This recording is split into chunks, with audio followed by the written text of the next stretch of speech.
Masarap ang ulam natin. Halos libre na yung karne na lang ang binili ko.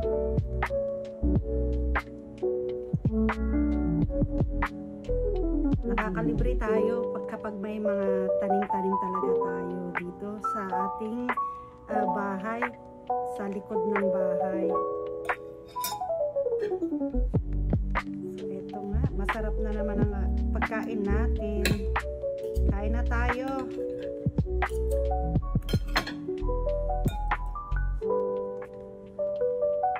Ayan, may sili tayo. Yung sili ko sa garden din yan. Galing. Kaya maganda talaga pag may natatanim, nakakalibre.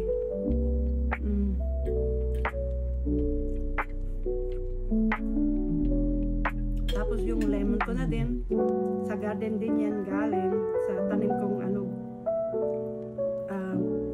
citrus.